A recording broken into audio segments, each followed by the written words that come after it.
இனி வீட்லயே பானிபூரி செய்யலாம் எல்லாரும். ஆச்சி பானிபூரி கிட். திரு வெங்கட்ராமன் விஞ்ஞானி, இஸ்ரோவிலிருந்து ஓய்வு பெற்றவர் இணைந்திருக்கிறார். சார் வணக்கம். வணக்கம். இந்திய விண்வெளித்துறையை பொறுத்த வரைக்கும் முன்னணியில இருக்கு, பல்வேறு சாதனைகளை செய்து கொண்டிருக்கிறது. இந்த நிலையில சுபான்ஷு சுக்லாவின் சர்வதேச விண்வெளி பயணம் அப்படிங்கிறது இந்திய விண்வெளித்துறைக்கு எந்த அளவுக்கு முக்கியமானது சார்?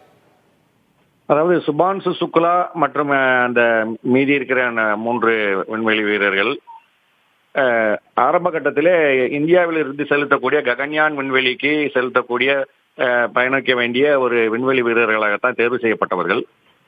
இவர்கள் 4 பேருமே இந்த விண்வெளி பயணத்தை நடத்துவதற்கான சோதனைகள், அதாவது அவர்கள் அந்த பயிற்சி எடுக்க வேண்டும்.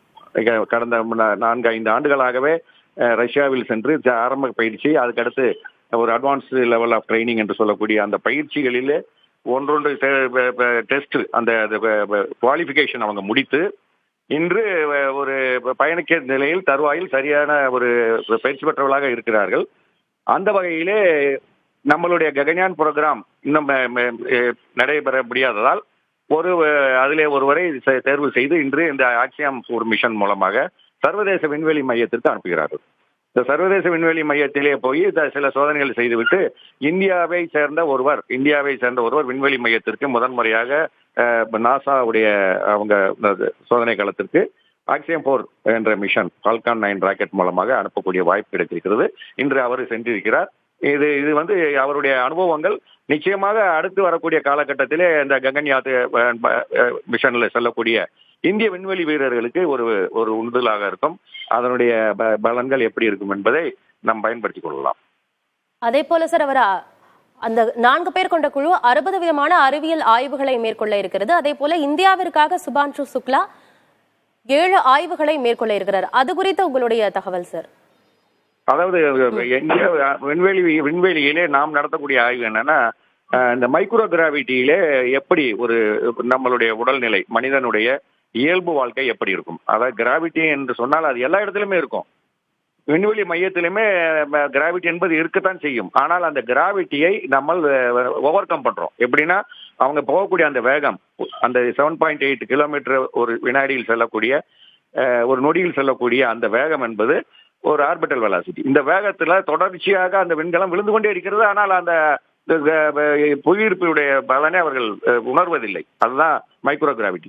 இந்த மைக்ரோ கிராவிட்டி கண்டிஷன்ல நம்மளுடைய உடல் அமைப்பு, உடலில் இருக்கக்கூடிய ரத்த ஓட்டமோ, தசைகள் சுருங்குதலோ, எலும்புகளோ, இது என்ன மாதிரியான இருக்கிறது என்பதை நம்ம இந்திய வம்சாவளியை சேர்ந்த, இந்தியாவை சேர்ந்த, இந்த மண்ணை சேர்ந்த ஒருவர் அங்கு போய் கொண்டு வரும்போது 14 நாட்கள் இருக்கின்ற பொழுது அந்த சைக்கலாஜிக்கல் அண்ட் பயாலஜிக்கல் சேஞ்சஸ் என்ன நடக்குதுங்கிறது ஒரு முக்கியமான ஒரு சாத்திரம். அடுத்து அங்கே ஜெர்மினேஷன் என்று சொல்வார்கள். விதைகள் முளைக்குமா, அங்கே என்ன மாதிரியான ஒரு பலன் கிடைக்கும், அந்த மாதிரியான முயற்சிகள். சில இந்தியாவில் நம்ம சாதாரணமாக பயன்படுத்தக்கூடிய இந்த விதைகள் முளைப்பு திறன் என்ன மாதிரியா இருக்கிறது, இந்த ஈர்ப்பு சக்தி கிராவிடேஷனல் எஃபெக்ட் இல்லாத பட்சத்திலே அது அந்த மாதிரியான ஒரு பலன்களை கொடுக்கும் என்பதெல்லாம் வேற்று கிரகங்களிலே நாம் போய் காலனைசேஷன் பண்றதுக்கு பயன்படும். இந்த மாதிரி ஆய்வுகளை இந்தியாவிலிருந்து இன்று நடத்தியிருக்கிறார்கள். 2 வாரம் அங்கு தங்கியிருந்து இப்ப நீங்க குறிப்பிட்ட ஆய்வுகள் எல்லாம் நடத்துகிறார். இப்ப விண்வெளி பயணத்தின் போது என்ன சவால்கள் இருக்கும் சார்?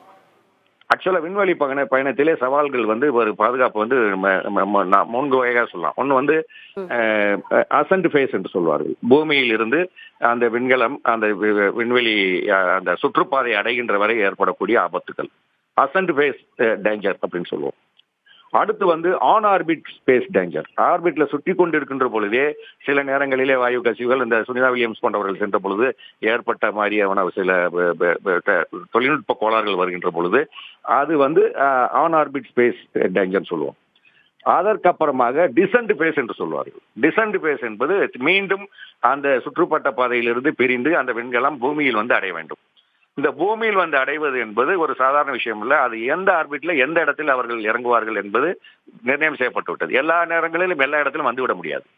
ஸோ அந்த நேரங்களில் அவங்களுக்கு வேண்டியது என்னன்னா, அந்த டீபூஸ்டிங், அந்த ஓரியன்டேஷன், அந்த ஏரோடைனமிக் ஹீட்டிங், அதுதான் ரொம்ப ரொம்ப சவால் நிறைந்த ஆபத்தான கட்டம். ஏன்னா அந்த வெற்றிடத்திலிருந்து ஒரு உராய்வு நிறைந்த ஒரு இடங்களுக்கு அந்த வருகின்ற பொழுது அந்த விண்கலத்தினுடைய ஏற்படக்கூடிய சூடு, அதனுடைய தடுப்பு தகடுகள் என்று சொல்வார்கள், அப்ளேட்டிவ் டைல்ஸ், அந்த ஏகப்பட்ட அபரிதமான வெப்பம் உள்ளே செல்லாதபடி தடுத்து நிறுத்த வேண்டும். அதற்கு பிறகு அவர்கள் பூமியை தொடரும் என்ற பொழுது டீசலரேஷன் சிஸ்டம் என்று சொல்லக்கூடிய அந்த வேகத்தை கட்டுப்படுத்தக்கூடிய அந்த பேராசூட் சிஸ்டம் சரியான முறையிலே வேலை செய்ய வேண்டும். அந்த பேராசூட் டச் டவுன் ஆனவுடன் சரியான முறையிலே அது துண்டிக்கப்பட வேண்டும். அந்த பேராசூட் தொடர்ந்து இருக்கக்கூடாது. இது எல்லாம் முடிந்த பிறகு அந்த மீட்பு குழுவினர் அந்த குறிப்பிட்ட நேரத்திற்குள் போய் அந்த ஹேட்ச் பிளேட் என்று சொல்லக்கூடிய அந்த கதவுகளை திறந்து விண்வெளி வீரர்களை வெளியேற்ற வேண்டும். இந்த நாசா போன்ற விண்கலங்கள்லாம் அவங்க இப்ப அண்டர்டெக் ரெக்கவரி ஷிப்ஸ் வச்சிருக்காங்க. கப்பல்களை நேரடியாக சென்று அதை உள்ளே இழுத்துக்கொண்டு அடித்தளத்திலிருந்து வழியாக அதை ரொம்ப குறைந்த நேரத்திலே மீட்கக்கூடிய ஒரு ஆற்றல் அவர்களிடம் இருக்கிறது. அதனால இந்த சவால்கள்லாம் 3 கட்டம். இப்ப அசன்ட் பேஸ் வெற்றிகரமாக முடித்து இவங்க அடுத்து போய் டாக்கிங் என்று சொல்லக்கூடிய அந்த இணையும் ஒரு சோதனை நடத்தப்பட வேண்டும். இப்ப பாத்தீங்கன்னா இந்த விண்கலம் ஒரு சுற்றுப்பாதையில் இருக்கும். சர்வதேச விண்வெளி மையம் என்பது அது ஒரு இடத்திலே போய் கொண்டிருக்கும்.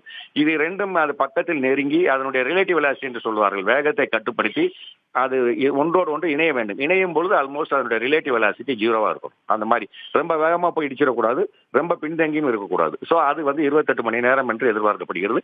அடுத்த 28 மணி நேரத்தில் இந்த விண்கலம் அந்த டாக்கிங் என்று சொல்லக்கூடிய அந்த சர்வதேச விண்வெளி மையத்தில் இணையக்கூடிய ஒரு வேலை நடக்கும். சுபான்ஷு சுக்லாவின் சர்வதேச விண்வெளி பயணம் குறித்தும் அதே போல ஒரு விண்வெளி பயணம் எப்படி இருக்கும், என்னென்ன ஸ்டேஜஸ் எல்லாம் இருக்கு, அவர் என்ன மாதிரியான ஆய்வுகளை மேற்கொள்ள போகிறார்னு பல தகவல்களை பகிர்ந்து கொண்டீங்க. நன்றி திரு வெங்கட்ராமன். இனி வீட்லயே பானிபூரி செய்யலாம் எல்லாரும். ஆச்சி பானிபூரி கிட்.